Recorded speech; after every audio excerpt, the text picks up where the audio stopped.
And now, the First Alert Storm Team, live from the 13 Now digital desk. This is Tropic Topics, sponsored by Peden Heating and Air Conditioning and Mariana Toyota. Welcome in, guys. If you've been keeping up with Tracking the Tropics, it's based out of Tampa, talking about the possibilities of what Ian could do as we do move forward. We're going to do more of the same here. We're going to be a little more specific to the Panhandle, so if you're watching this from my Facebook pages, I've gotten a lot of new viewers as of late for the Facebook page. Certainly good news on that front, but if you're watching from some other area, keep in mind that I am going to be Panhandle-based on my impacts here. I'm going to talk about the whole kind of storm, but we're going to be talking about that. If you got any questions, comments, concerns, stuff that I don't cover, put them in the comment section. We'll have time at the end to try to answer those questions of whatever I don't get to.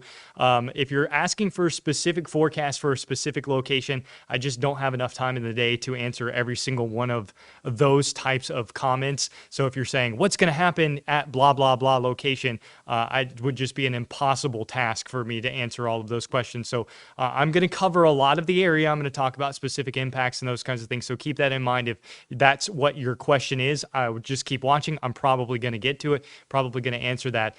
There has been a good trend for those in the Panhandle today. Things have continued to shift off to the east. We really only have one model at this point in time and a couple of the hurricane models, but I have a reason for that, or at least some logic behind why they haven't shifted to the east just yet. I think eventually they will continue to shift to the east. That does give me concern for places like Tampa, Sarasota, maybe just off to the north as well, because I felt like I got a lot of comments yesterday about how everything was shifting west.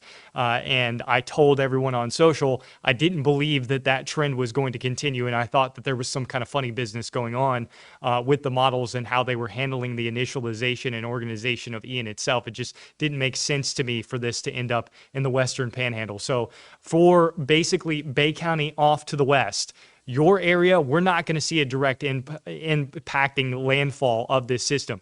Gulf County, Franklin County, it's still a very real possibility that the center goes through that area, which would obviously put impacts across the Panhandle. But every shift to the east is going to lessen overall impacts to the Panhandle. And as this storm, if it does end up bend to the east, we're going to see less and less and less and less impacts because it would be on the western side. So I still believe, as I have been stating from the very beginning, that this is a bend storm all the way down to Tampa. It could be as far south as that. And obviously, if it's at Tampa, we don't see anything across the Panhandle other than waves into Franklin County and maybe some water rise issues.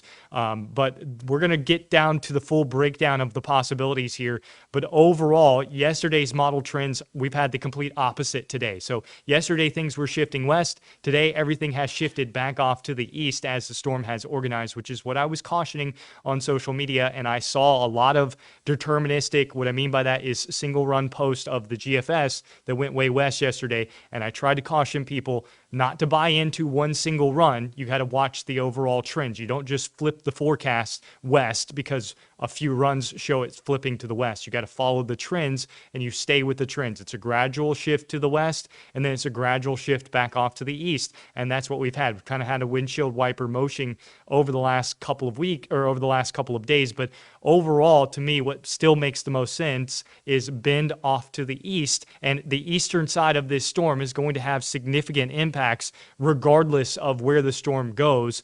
Even if it is just off to the west of the peninsula or further off to the west of the peninsula up and down the coast is still going to have some significant impacts, even if this storm does weaken. And we'll talk all about that as it is going off to the north, just because it's forecasted to weaken at this moment in time as it gets to the northern Gulf of Mexico, because it's running over upwelled water. It's going to be slowing down, which means it's going to be running over its own turned over water. And on top of that, it's going to be dealing with about 30 to 40 knots of wind shear out of the west. So all those things should weaken the storm as it does lift off to the north. But if the storm's faster, if the storm doesn't have the shear that is forecasted, or if the storm takes a hard right-hand turn, you don't get that weakening. So if this storm does go north and then turns into Tampa to the east, which I think is a real possibility here, it's a major hurricane. It makes landfall as a major hurricane. It doesn't have time to weaken. It doesn't get sheared. So all of those things are things you have to think think about when you're talking about potential forecast impacts. And I know we live in an instant gratification society where everybody wants to know exactly what's going to happen right now. We're still not to that phase. We don't have an overall impact forecast yet because we haven't nailed down the overall track. So for the Panhandle, our impacts and our impact forecast is going to be at earliest tomorrow afternoon, and more likely it's going to be Tuesday and Wednesday, because we would be expecting impacts across our area at earliest through the day on Thursday, and more likely Thursday night going into Friday. That would be our timeline here across the Panhandle if it does end up that far to the west. So as I mentioned last week, our timeline was that we're paying attention to the forecast through the weekend. We're prepping. We're ready in case we get those shifts to the west. Yesterday, we saw the shifts to the west. Today, we're seeing the shifts back off to the east, which means we're lessening the overall potential for impacts and threat to our area. But we want to remain prepped. We want to remain ready. We want to be on the lookout. But Monday has always been decision day. It's always been the day that we were going to say, if the storm forecasted to come at us on Monday, then we're probably not going to see changes from that point and forward, and then it's full hurricane prep mode. I've been saying that over and over and over again. Just want to reassure that off of the bat here. So let's dive right into it. We're going to go to our first graphic here, which is sea surface temperatures.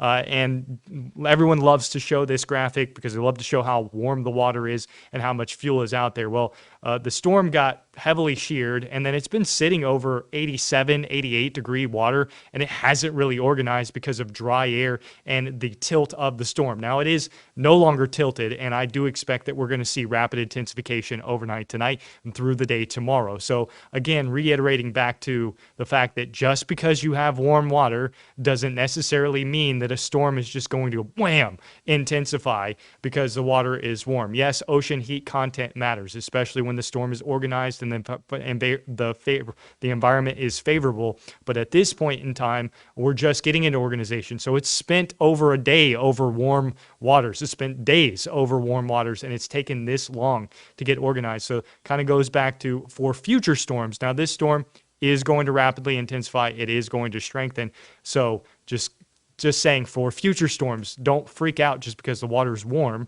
You have to think about all the other impacts that are possible. So what we're looking at here is the future track of Ian happening something like this.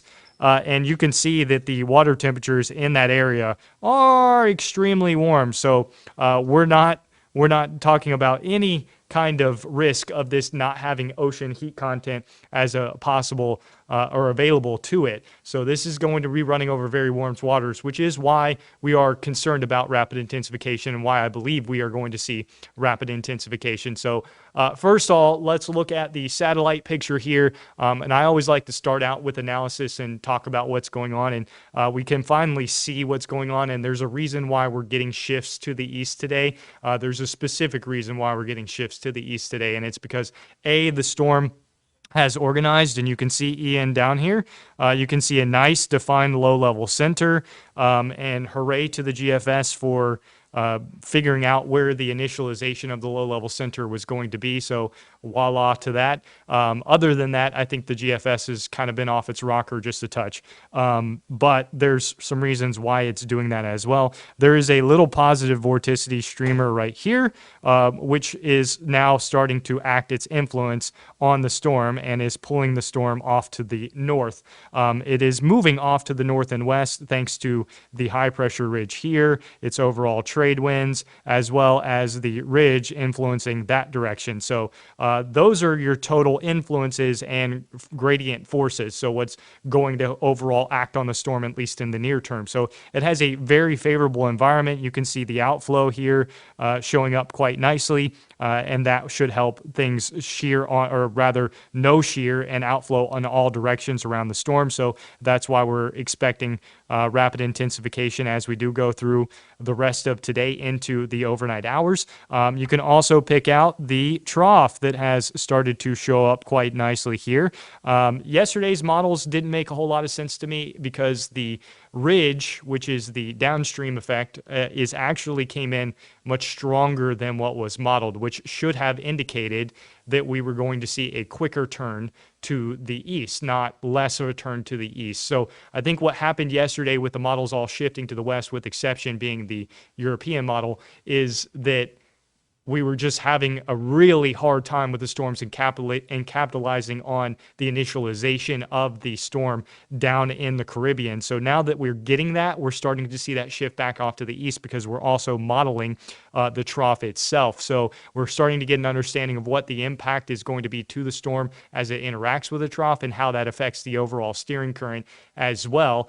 So all of those things are playing a role in the actual event and impact of this system. So what should happen here is as this storm moves, and generally in between here, so the storm is going to be moving basically in that direction as we go through the coming days. It should end up right around Cuba sometime around Tuesday morning, so it's going to take a while for it to reach Cuba, and it's going to spend a lot of time over some very warm waters. And you'll notice there is a nice coat of dry air across the Gulf of Mexico here. Some of that could play a role in the overall intensity as it does ingest that dry air a touch. That's certainly possible that limits it and we don't get all the way up to a high-end category 4. But certainly other than the a little bit of dry air that is in place, this is pretty much a perfect environment for this storm to take advantage of. So I do expect that it is going to get very, very strong as it does deal with that dry air and work over that warm water. So a lot of that has played a role to this point is the dry air as well as just the tilt of the system, which is already being corrected as it's now starting to lift off to the north and northwest. So those issues are being resolved. But as this trough digs in, so again, drawing that in here with the red dashed line, the trough is going to dig in like that. We're going to have a high pressure build in behind that. The high pressure, remember, clockwise flow. In front of the trough, you have counterclockwise flow, and we have our low pressure system up here. And try to draw that in. So that should be pulling things that way. You got the ridge over here, which is also pulling things that way. And then you have our storm that's down here. So overall, what should happen is the storm comes up, it starts to feel the influence of the ridge, it's going to want to turn. So what the models have been showing is that it kind of fights against the ridge or misses the trough and doesn't want to turn. So instead, it just slows down and stays over the Gulf of Mexico and does that. But it does get pulled to the east because that trough is coming in and it's experiencing a whole lot of westerly shear. So this is going to turn east slightly. The question has been and still remains, well, how far west does this system get before it starts to make that turn? And thankfully, we already now kind of see that turn already happening. So now that it is moving off to the west-northwest, it seems likely that it's not going to get any further west than the western tip of Cuba. And in fact, it could be as far east as maybe central Cuba. And if it's that far east, then the western solutions are completely gone and you bring southwest Florida back into the picture if that's the case. So there are certainly a whole lot of implications to the track just depending on where it starts to go from this point forward, and especially where it ends up as it gets closer to that trough. So that has always been the question as we've been going forward, and that's part of the reason why I did not buy the trends yesterday with the shift off to the west, is because those things still needed to be resolved, and the models were shifting west based off of the overall weakness. Well, we know this is going to be a strong storm as it goes forward. The question was just, how does it fight that and how far west does it go? So I think we're starting to resolve that, which in my mind has been why I've been saying wait till Monday in the Panhandle to make those kinds of hard decisions on what you need to make. Certainly we need to prep. We have to have the hurricane kit ready. We have to have all of that process in place. But as far as waiting to see if you needed to evacuate or if you need to start boarding up your home, all of those things, we have Tuesday and Wednesday of really nice weather, and you're probably going to have a lot of Thursday of really nice weather to be able to get all of those things done. So you still had 3 days if you wait till Monday, including Monday itself. So in reality, you still had 4 days of hurricane prep by waiting to Monday to figure out the overall track. That was the luxury here in the Panhandle. Now on the peninsula, from Tampa up to the Bend, they need to be in full hurricane prep already because they don't have as much time. You're talking Wednesday and Thursday on the timeline there. So they should already be in full hurricane prep. They should already be thinking about the potentials for evacuations. They should already have some of those plans already in place. They should be boarding up property and home and being ready to handle this storm as it does come in, especially along the coastline. So that's kind of the difference here between the Panhandle and the Peninsula, and just the orientation of the storm and the orientation of the state. Slight shifts east and west, maybe 20, 30 miles, make a significant difference off of what we see in the Panhandle versus what they see in the Peninsula. So let's go to the forecast track right now. I think that the 5 o'clock advisory, you're going to see a shift in the cone. That's because the hurricane models have come in further off to the east. I'll explain that in a moment. But right now, the storm has max sustained winds of 50 miles per hour. Its minimum pressure is down to 1,001 millibars. So signs that it is at least attempting to strengthen. It's moving off to the west, northwest. It's every now and then got a due north jog to it just because of the other influences that are along. So I'm willing to bet at this point in time that we're probably going to track on the north side of guidance as we go through the future, as opposed to what we've been doing over the last couple of days, which has been on the southwest side of guidance. So I think going forward, you're going to continue to see shifts east, mainly because we're going to see more of a northerly influence versus a westerly influence with this storm, and that's going to help pull that guidance to the east even further. So moving forward here, you can see the forecast track: west-northwest, then northwest, then north, and then slightly off to the northeast and slowing. And I want to stay away from the term weakening here, because this isn't really going to be weakening. It's going to be lessening its wind if it's sheared apart. And that is a big if on the overall questions, because the shear is not guaranteed to weaken the storm. And again, if it is stronger, or if it makes a sharper turn, say it goes from here to there, or say it ends up on this side of the cone and it goes like that, you don't get that kind of weakening. You probably still have you go from a category 4 to a category 3 at landfall, which is still a major hurricane. So anywhere from the bend here down should be prepping for a major hurricane. You always want to prep for a category above what is forecasted. So if a 1 is forecasted, you want to prep for a 2. If a 2 is forecasted, you want to prep for a 3, so on and so forth. In this case, we know it is going to be very, very strong as it works into that point. So through Wednesday, it is likely a scary looking category 4 hurricane. And if this is a little bit faster and it's a little bit further off to the east, then that puts this portion of the Panhandle, or rather this portion of the peninsula, in harm's way of a category 4 or 3 hurricane. So that area along the peninsula needs to be prepping for that case, because again, it is not out of the question at this point in time, especially with the models that I have seen today, which still show a very real possibility that this turns and goes into Tampa. And if that is the case, I don't think we see the weakening that we would get if it does take this kind of path and go off to the north, because really through here is where you're going to be running over upwelled water, because the water is going to be churning up in this direction. And let me clear things off here, and I'm going to narrow down the overall thing and change the color. So what's going to happen is the winds are coming out of the south. So what's happening here and what is projected by the models is not only the wind shear that's going to be coming out of the west, you're going to be having the water being pushed up into this bay. So regardless of where the storm goes, we're probably going to have a decent amount of water rise through the bend, just because of the way the storm is moving and the way the wind is going to be pushing that water. Well, if it does take this path and it slows down, it's pushing a lot of water in that direction. So you have wind that is already shearing it out of the west, and then you have relatively cool upwelled water through here that it is slowly moving through, which is why it is forecasted at this point in time to weaken all the way down to potentially a 2 or even a 1 at landfall. So the difference is here is that if it did end up on this end of the cone, which again, I don't think that is a real possibility at the moment. I think that Gulf County really is about as far west as this could make it, and we would need to see the models shift back off to the west, which is still possible because it hasn't caught the trough. It hasn't made that turn yet. The modeling is starting to figure out how it's going to interact with the trough, but it hasn't done it yet. So that's the possibilities here. And the reason why we're in that cone is that if it doesn't catch the trough, if it doesn't make that turn to the east, then yeah, that puts the western panhandle from Gulf County all the way to Santa Rosa and Escambia County as a real possibility if it doesn't make that turn.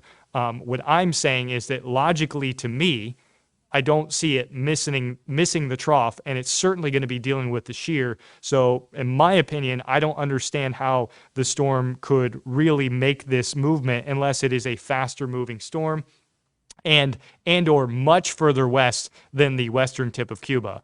If it's in that case, then the storm basically will hang out here until the ridge is gone, which means it slows down even further, and then it moves in like that. And if that happens, then it's probably still a very strong system because the shear is going to be gone at that point in time too. So if it does end up on the western side of the cone, which again, in my opinion, I think is not the logical answer here, but if it did do that, it would likely end up a much stronger system than what is forecasted with the current cone. So it would probably be a 2, 3, or maybe even stronger if it did end up in the western side of the peninsula. So keep that in mind as well. But at the moment, what I think is a much more realistic possibility is that we have something where the storm makes landfall in this area, which is basically what I have been saying for 4 days now. The shift yesterday confused me, but certainly think that that is a much more realistic possibility than further off to across the panhandle. It doesn't mean that we shouldn't be prepared for the storm. It just means that, to me, that's what makes a lot more logical sense at this point in time. So, and again, this is the 2 o'clock advisory, the 5 o'clock advisory. I'm willing to bet that the cone shifts to about that point.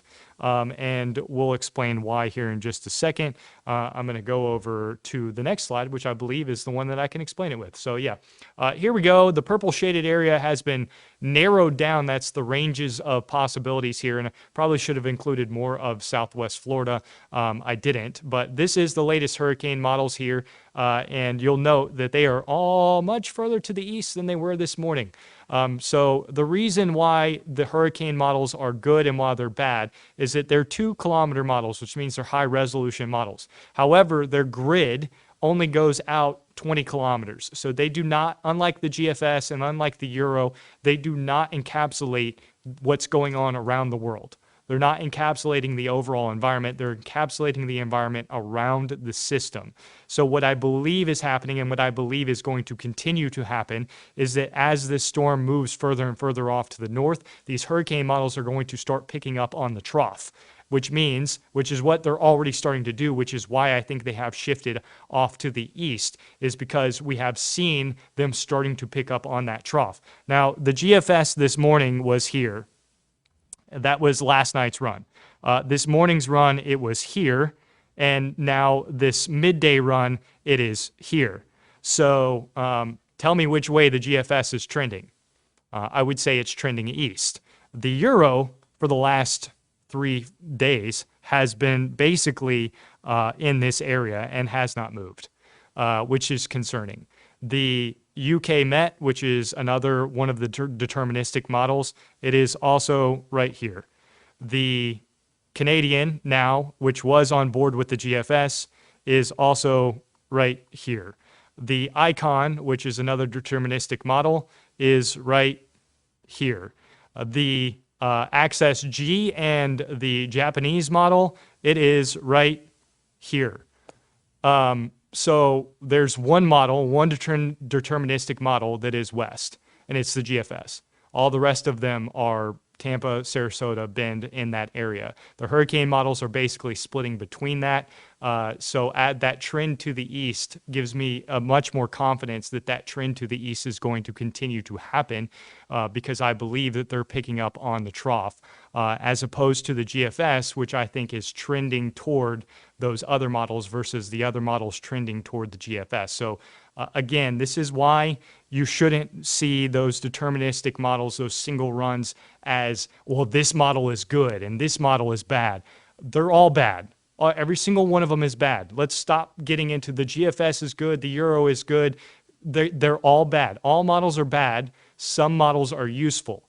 And when you put all the models together, us as forecasters, we're supposed to be able to interpret that and then give you guys a realistic probability of what is most likely to happen. We shouldn't be bouncing around. You should be seeing the trend. You shouldn't be seeing any meteorologist anywhere on social media posting one model deterministic run. That should never happen. It scares people, and it doesn't give a realistic probability of what is most likely to happen. You should be seeing ensembles. You should be seeing the models together. You should be seeing spaghetti models like this. And what you want to look for is grouping for confidence. You don't want to look at one run and say this run is better than the other runs, because that's nonsense. All the models are bad, all of them. Okay, I'm going to get off my soapbox now, and we'll go back to the other kinds of things. It's just I got really mad yesterday seeing people that should not be posting deterministic runs.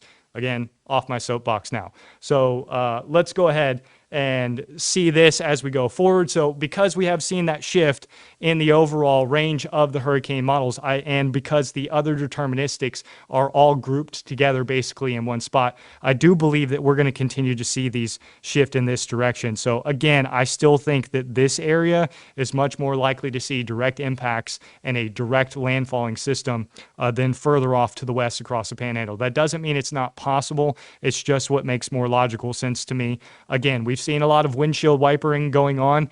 If it did miss the trough, if it gets further along tomorrow and all of a sudden it's not going to catch the trough, I can guarantee you will see the models shift back off to the west, which is why we have to continue to stay vigilant. I think the models are getting a better idea of what's going on because we're getting an organization of the storm. We're having the storm move off to the north. We're starting to get a better sense of the overall environment as that trough is coming in. So I think that the models are starting to get on to the correct solution. But again, if for whatever reason the storm ends up further off to the west, a relocation of the center, less likely, but still possible, or the storm just completely stalls out or goes further off to the west, all of those things still possible, then you could have this completely trend the opposite direction, which is why I think you've seen that windshield wipering effect. But to me, I think that we're starting to see more of a logical consensus here, and the models are definitely showing much tighter grouping as we go forward, which is giving more confidence to the forecast. So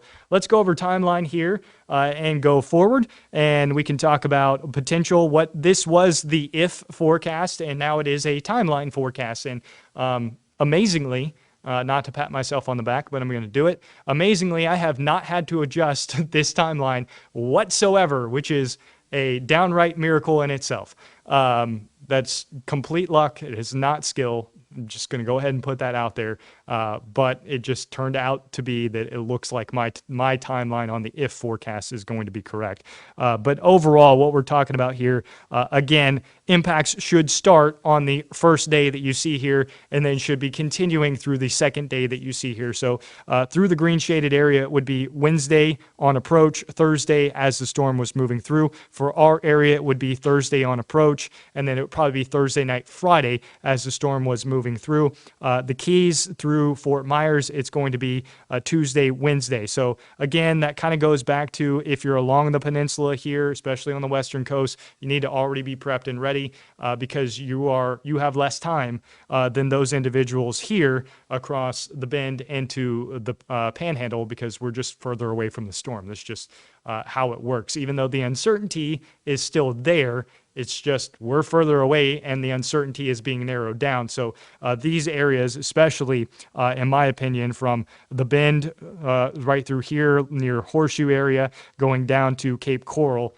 you guys got to really be getting on it. The further north you are, the more time that you do have, but still you need to be getting ready. So what I mean by that, you got to have the kits ready, and especially along the western peninsula, I would be, preparing the property, getting everything ready to go as we go forward. So zooming in here just to pull up some more names on that. So that includes Cape Coral, Fort Myers, Sarasota, Tampa, again, the Horseshoe Beach area going all the way up to maybe like the Stenshahatchee area, and then up into, say, like Taylor and Perry counties. All of those areas, in my opinion, right now are the ones that should be really getting after it on overall home prep and or possible evacuations. And I'm not going to ever tell you to leave, but I am always going to strongly encourage it. I don't see the point in staying. If you are in the direct path of a storm, even if it is a weak storm, you can always rebuild your home. But if you are in a storm, this is a fact. We have never had a storm make landfall, tropical storm, all the way up to Category 5. Never had a storm make landfall and not kill somebody. Think about that. So every hurricane that makes landfall in the U.S. kills someone. And usually it's because of water. So if you're not there, guess what can't happen to you? The water can't get to you if you're not there. So that's why I say I'm never going to tell you to leave, but I'm always going to encourage it, even if it is a weak storm. Because, again, we've never had a storm make landfall and not kill somebody. I don't want you to be a part of that statistic. I know that is morbid. I know that that is scary. I know that's not what you want to hear, but it is a reality. It is just a 100% fact. It's part of the reason why I absolutely can't stand individuals that root for storms and want storms, because storms kill people. And I don't want it. I don't want to be a part of it. I don't want to be rooting for it. I don't want a storm to be strong. I don't want a storm to impact anyone, which is why I'm telling you that if you're in the path of this storm, and again, we're going to narrow down impacts as we do go forward, that I'm going to encourage you to leave, because you can always rebuild your home. You can always rebuild your property. You can always do those things and come back. Being in the storm, what are you going to do? What are you doing while you're in the storm? You're not doing anything that can't be done after the storm. So that's just my 2 cents on that. Again, doing a whole lot of soapbox preaching here and not talking about the storm. So again, I'll move on. And if you do have comments, questions, concerns, anything like that, just make sure to go ahead and throw those into the comment section, and I will get to them as possible. I see that we have 200 comments at this point in time, so it's possible that I do not get to your question that you're putting on here because I just may not see it, because a lot of you guys are commenting. But I will talk about a lot of these things, and I may have already talked about your question already. So if you're just joining, make sure you go back and watch this video as we do go forward, because I may have already answered your question. So this is one of my favorite graphics that we do for tropical systems. I hope to never have to show it because this means that a tropical system is moving in. But I think that it gives a really good sense of timeline. It gives a really good sense of what we should be doing at this point in time. So if you're in the red shaded area, that is the go area. So note that is the bend all the way down through really southwest Florida. So that does include the Fort Myers area. And even points to the south, because we are going to see storm surge. We're going to get into that in a second. We are going to see storm surge all up and down the Western Peninsula. And storm surge is created at peak intensity. It's created by overall momentum of the storm. It's created by overall wind field of the storm. So even though the storm is forecasted to weaken as far as winds are concerned, that storm surge is not going to go anywhere. It's still going to be there. It's still going to be pushing that water, and that's going to be built as it is a Category 4. So you think about Katrina. Katrina has the all-time record high storm surge for the Gulf of Mexico, and it made landfall as a Category 3, not a 5, as most people think, a Category 3, and it was weakening, but it still had 25 to 30 feet of storm surge because it built it when it was a Category 5 in the middle of the Gulf of Mexico. So just because this is forecasted to see the winds lessen does not mean that this is not going to be a significant storm if it goes as forecasted right now. So along that red shaded area, you're going to be dealing with storm surge 100%. You may be dealing with a direct impact or a direct landfall if this shifts off to the east. And you'll note that the red shaded area is basically from center of the storm off to the east, because that is where the most severe impacts are going to be. Further off to the west, now including Franklin County and through much of the Panhandle, we are in that set phase. That means that you should be at a very bare minimum ready to board up your place and have your property ready to go. You should have your supplies or be getting those supplies, and you should be thinking about what you need to do if local officials start to order evacuations and or whatever else. Now, obviously, this has to do with the overall track, and as we narrow down the track, we're going to narrow down the possibility here. And if we do see shifts to the east, which is what I am expecting, we will see less of the Panhandle getting affected by this storm or seeing any kind of impacts whatsoever, because we are on the west side of the storm, which is, for lack of a better term, the good side of the storm. But in reality, it is a good side of the storm because your wind's coming out of the north or it's coming out of the north and east. So it's dealing with friction, which means the storms are going to, or the wind is going to be less because it's dealing with friction. You're going to see the wind pushing the water out, not pushing the water in, which is the complete opposite on the east side of the storm. And the east side of the storm, northeast quadrant, southeast quadrant, that's where you have tornadoes. That's where you have the severe weather. That's where you have those kinds of possibilities. So that means the whole peninsula is under the threat of seeing banding that could produce tornadoes. So severe weather will extend far outside of what the cone is showing at this point in time. So think about that as well. On the western side, you get concerned about just repeat banding over the same area and the potential for flooding. Think back to Fred last year. We were in that western banding that's set up. And even though we were on the western side of the storm, we had very heavy rainfall. We saw 10 plus inches of rain in less than 6 hours. That's what caused the flooding. That's a possibility here as well, although there is going to be an extremely tight gradient on the potential rainfall. And we're going to get to that right now for why there's going to be a tight gradient, because this is going to be dealing with shear and because this is going to be dealing with the front. This will be a very north and east loaded system. So you can see that here going forward. Notice just where the rain goes, that basically west of Panama City at this point in time, you're probably seeing no rain whatsoever if it goes as current forecasted. So it would be from just miles, we would go from saying several inches of rain to just a couple miles up the road, no rain at all, because the western side is going to have dry air entrained in it, and it's going to be an extremely tight gradient. So if the storm does in fact shift east, then that shifts all of that rain and all of that impact east with it. So every little shift off to the east matters as far as impacts across our area and the potential for our area. So how does that stack up, and why has the National Hurricane Center been harping on the amount of rainfall that is likely to fall across the peninsula? Well, this is why. Note here, all of the yellow and red representing inches of rain stacking up across the peninsula. Now look at the Panhandle. Franklin County, inches of rain. Gulf County, maybe an inch or two. Bay County, maybe a half an inch to an inch. West of Bay County, nothing. No drops. No rain whatsoever. So shifts to the east matter. You shift this to the east 50 miles, and all of a sudden our area sees nada, no droplets of water.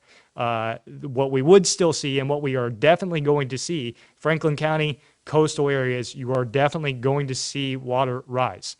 That's going to happen no matter where the storm goes, unless it ends up down here in Tampa. Unless it makes a hard right-hand turn and does something like that, or does something like this, you're going to see water rise if it ends up in here anywhere in this area. And let me clear that out because that's really hard to see.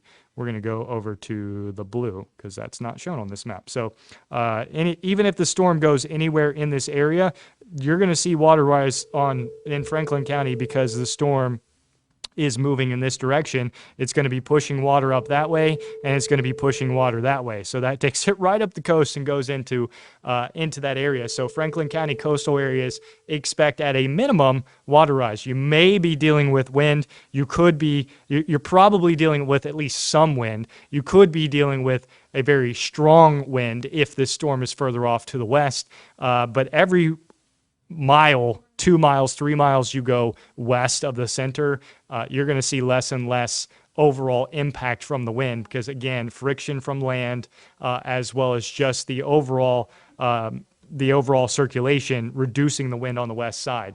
So if you think back to Michael, and anybody that lives in Bay County or lives in the area, you can think back to Michael. You cross the Hathaway Bridge, and the impacts other than Bay Point, which was still in the eye wall, really got less and less every mile you went further and further to the west, and that's that tight gradient that I'm talking about. And this is the wind speed, so you'll be able to see that as we go forward, and you'll note the tight gradient here. Note that as it does get really strong, it wraps those winds all the way around, but as it's going inland and starts to weaken across our area, we're talking about gusts, maybe tropical storm, 40, 50 miles per hour. We could have wind gusts like that if it goes exactly where forecasted right now. Again, shifted off to the east, and you're talking about far, far less. Now, St. George Island, even the Cape, you're probably seeing stronger wind gusts through there just because you're over water, especially St. George Island, Dog Island, Alligator Point. those areas are set, at least at the moment, to see the most significant impact from this storm because A, you're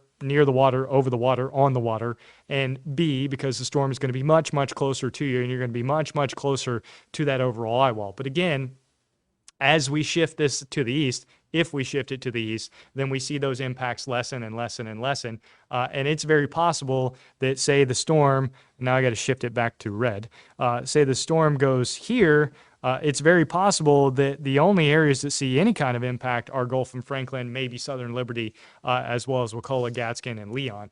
So those areas, I think you are seeing some kind of impact based off of this storm, unless it ends up way down here, and then we don't see anything.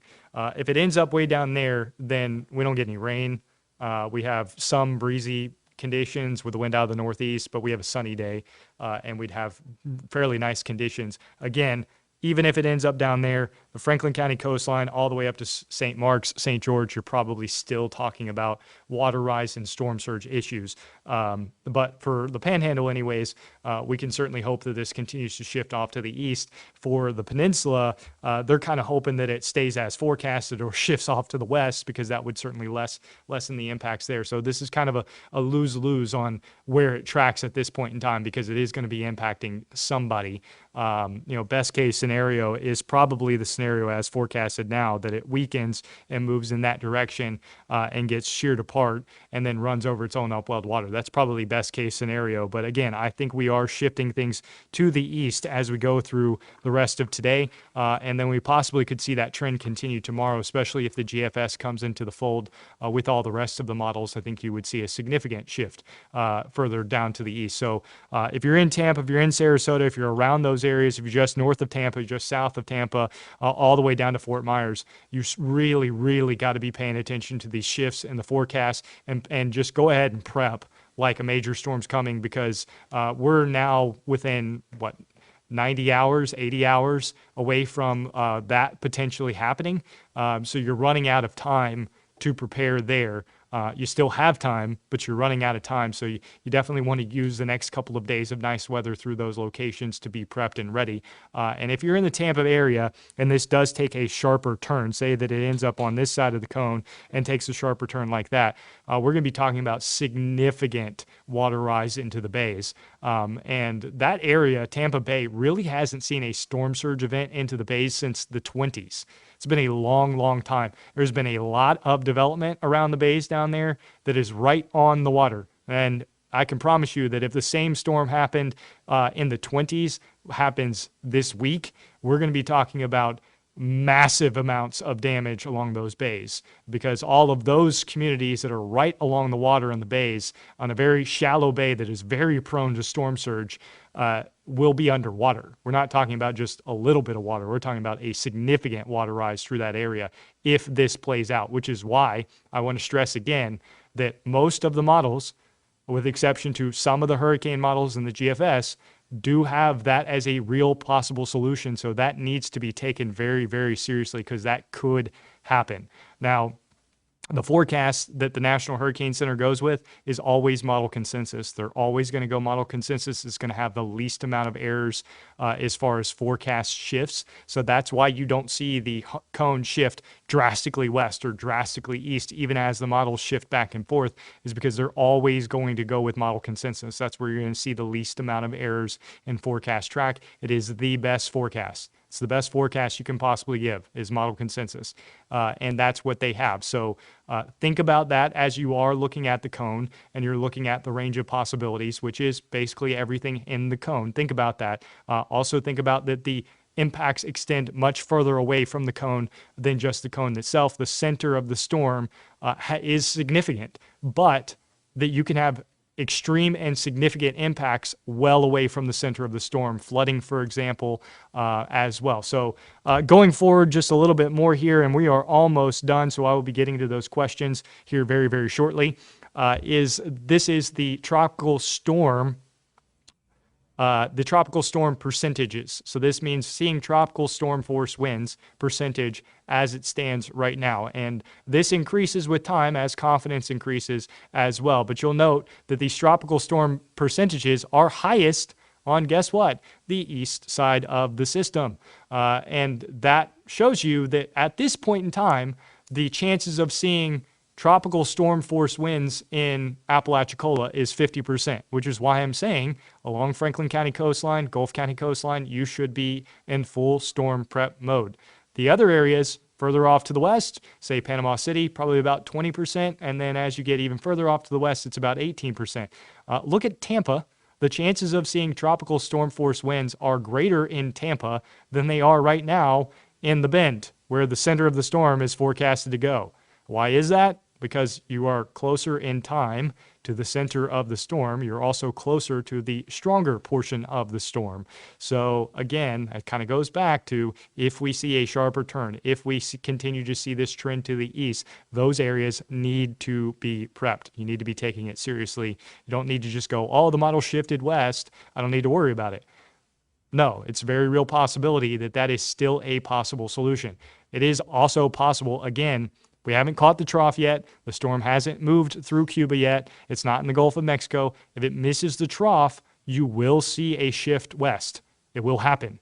The forecast will shift west. So that's why we still need to be paying attention to this forecast as well. But right now, things are at least somewhat in our favor, but we should still be prepped. So there's still a high amount of uncertainty as a possibility. So I think that I am done. Oh, nope, I had storm surge. So this is a storm surge, and that kind of goes back again to the possibilities on staying on the eastern side. Obviously, this changes as the forecast changes and as we see shifts. So where you're seeing the white, that's the highest possibility of storm surge. Obviously, if we get a shift further off to the east, then that storm surge shifts to the east as well. And again, going back, the green area showing some water rise, so we are going to see waves and issues along the Emerald coastline. And I picked green just as a random choice, but along the Emerald coastline, you're still going to see water rise as well, and you're still going to see waves. It's just not going to be as significant as the center and east side of the system, where we're going to see much higher water rise, much higher storm surge, much bigger issues with that water. So the east side of the storm, all the way down to southwest Florida, even toward the Everglades, you're going to see significant beach waves as well as significant water rise and potential storm surge issues, because this is going to be a strong storm off to your west. So that's what this really poses. That's the threat here. So I'm done. I've covered everything that I was going to cover. I think I've probably answered everyone's questions, but I'm going to take this time to scroll through the questions as much as possible. Again, I think we're up to like now 300 plus comments, so I may not get to the questions that you want, but I'm going to scroll through and see what catches my eyes here. First, I'm going to start with you, Spencer. You want to go through the WMB page, and I will go through the other ones here. So let's scroll back up and see what I got question-wise. Let's see here. You got anything? Yeah, go for it. Is it possible that there will be 2 landfalls, Tampa, and then going back into the Gulf and coming out on the other hand? Great question. I don't think that we'll see 2 landfalls. And I'm going to go back here. Hang on just a second while I get my stuff in order. I'm going to pause this out, and I'm going to go back to the forecast track if I can. There we go. And we're going to pull that one up. We'll see if that works. That should have worked. Hey, it did work. Okay. So yeah, going back here, being able to see that, yeah, it's possible we see 2 landfalls. Yes. I don't think that we're going to see something go into the peninsula and then come back into the Gulf. It's possible, but it doesn't seem all that likely, mainly because if it does try to come back this way, it's going to be dealing with that shear and probably going to be turning extratropical at that point in time, meaning it's losing its warm core characteristics. So no, I don't think that is as likely. Is this a new cone? Did they shift it east? It looks like a new cone. Is this the 5 o'clock advisory? There you go. Yep, new cone. And they did shift it east. There you go. So Voila. Okay, I'm going to go to the whiteboard here and pull it up. So we've been talking now long enough to see the cone shift to the east. Let me clear that off. So in fact, we did see a shift to the east. So the old forecast was here. The new forecast is here. So that's right about where I said it was going to be shifted to. But anyways, going beyond that, it's quite possible that we see something like this, where it goes like that. That seems like a more realistic possibility than, say, something where it goes in like this and then comes back this way. That doesn't seem very likely just because of the shear that it's going to be dealing with, as well as the other issues as those are presented. So good question there as well. So really good question. What else? Let's see here. I'm going to go down to the bottom. I think I just saw that. What if it misses the trough? What path would that look like? Great question there. That comes from Matthew Dune. I think I said your last name right. If I didn't, I apologize. So if it misses the trough, then that means that it ends up on the western side of the cone here. So that probably does something like this, where it'll be much, much slower. It is going to be sheared, so it is going to be turning off to the east. So again, in my opinion, that still makes it less likely to be anything further than, say, right on the tip of the Cape there. That's just about as far west as I could plausibly see it, just because we are going to be getting that eastward turn, regardless of whether it is further off to the west, because at that point it's going to be heavily sheared. It's possible, as the ensemble showed earlier this week, that it does something where it just kind of hangs out down here and waits for the trough to go on by and the ridge to pass on by, and then it comes in like that. So that is certainly possible as well, but that would push the timeline back. So we'd be talking about later on. It also looks like that they moved the timeline back just a touch as well. So that's kind of good news for everyone, because that gives everyone a little more room to prep. So all those graphics that I just showed move everything to the east about 30 miles. I'm not going to redo it, but move all of those things a little bit further off to the east, and that's what you get on all those graphics I just showed with the new forecast, which is model consensus. So I think it's my next run here. So if I'm correct on the graphics that I have going forward, that would show us how the cone is now in line with the new spaghetti models. So the spaghetti models 18Z, they actually come in way earlier than the cone official forecast does. So there you go. You can see now there's the old official forecast right here. So there's the old.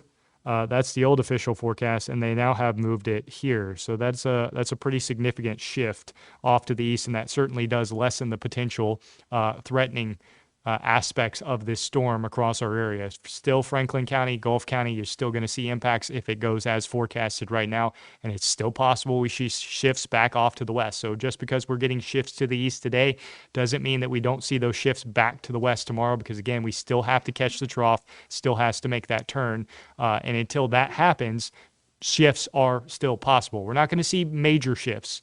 We're not going to see this suddenly shift all the way to the western panhandle. That's not going to happen.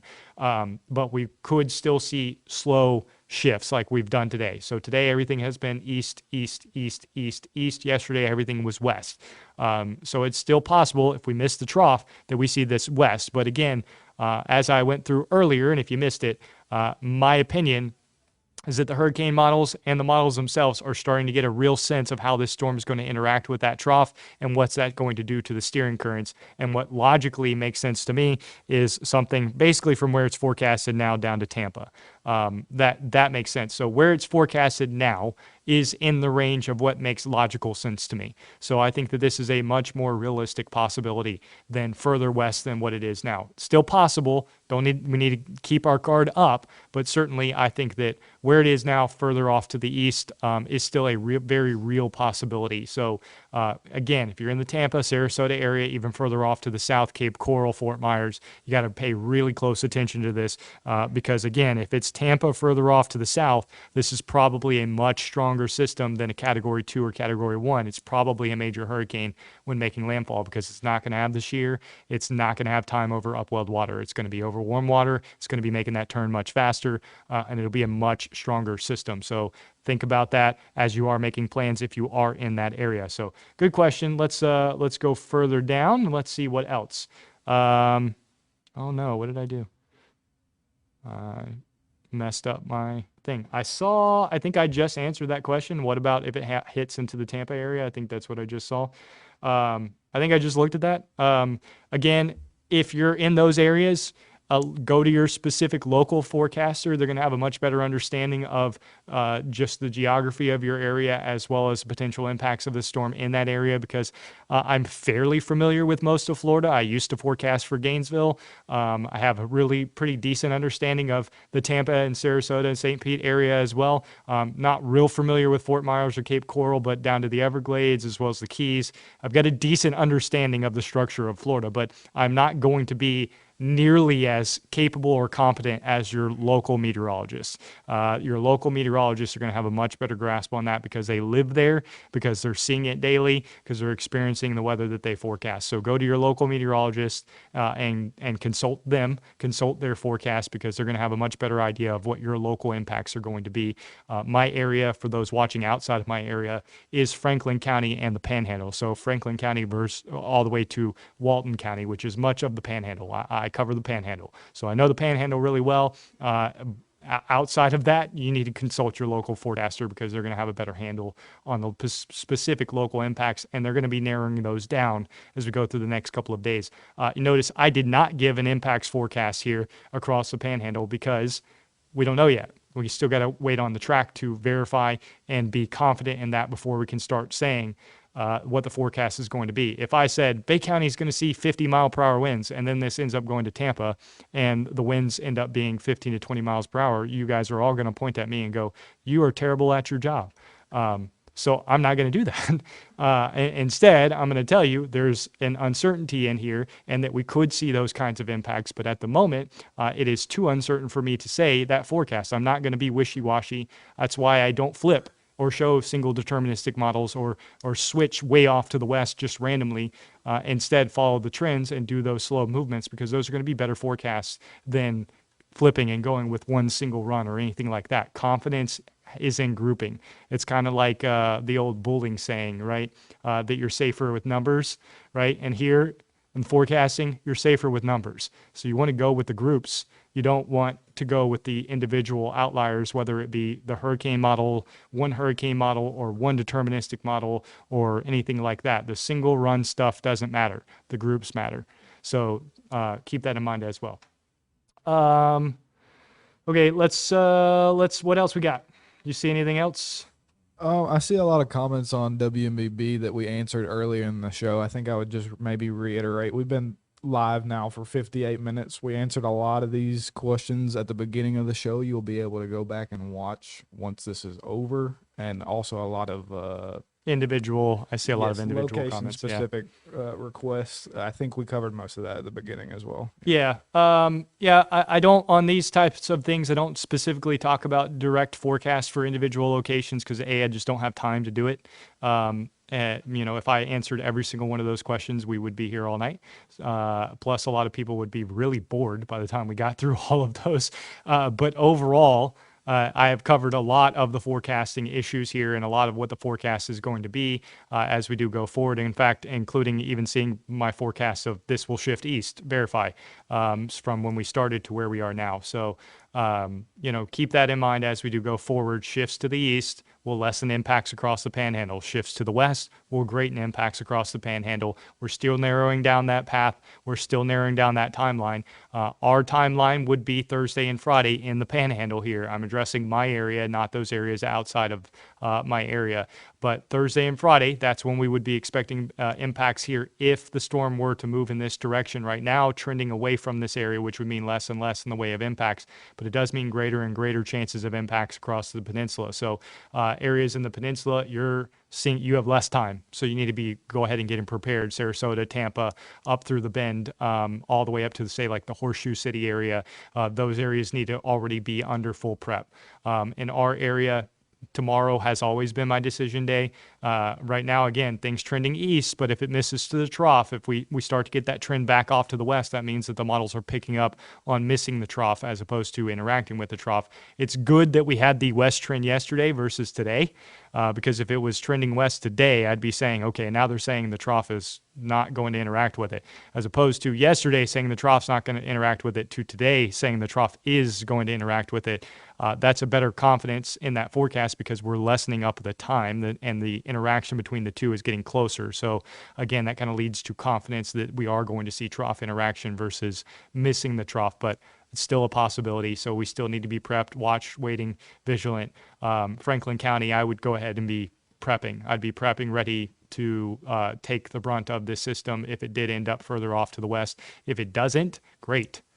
Fantastic. If it does, then we want to be ready. We don't want to be, waiting to the last minute. But you still do have time. Thursday and Friday is when we would be expecting impact. So you don't need to go full tilt yet, but certainly should be getting those plans prepped and ready to go just in case that is to happen. So good questions there. I think with that, we're going to wrap things up since we've been talking so much. I think it might just be worth mentioning how often and where they find the updates. Yeah, good question. So going forward, Kristen Kennedy, our morning meteorologist, she will do a Tropic Topics discussion tomorrow morning.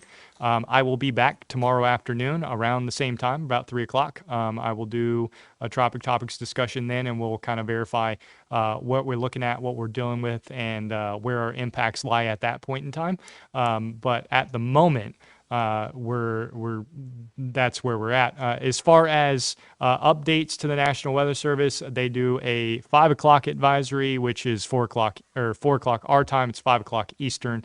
They'll also have another intermediate advisory at 7, and then they'll do a full update at 10 o'clock. So those happen every about 4 to 6 hours is where we get those updates. The models happen 4 times a day. The GFS runs a full run 4 times a day. So that's a morning, midday, afternoon, and evening. The Euro runs twice daily, but it also has an intermediate forecast that it does as well. So these are deterministic stuff, but you can always go to mypanhandle.com for the latest information. If you don't have the Storm Track 13 app already, download it now. It is great because we can push notifications to you. You can download what's our news app? I'm blanking. The 13 Now app. You can download that as well. It's right in the bottom corner of the screen. Duh, Ross. It's right there. 13 Now.